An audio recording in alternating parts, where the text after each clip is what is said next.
Welcome everybody, Marcus Stone here. In this video you will learn how you can add fonts for your text in Kinemaster.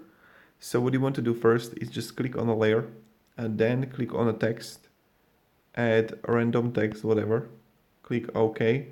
When you have it, what you want to do is just click here on this button text and you'll have this store here and you'll have plenty of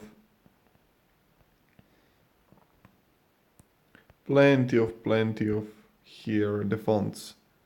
You have serif that you can use, display, handwriting,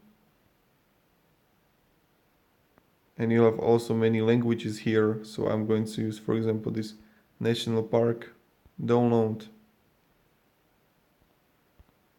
Now it's failed. Okay, so let's start with a different one. I know this one.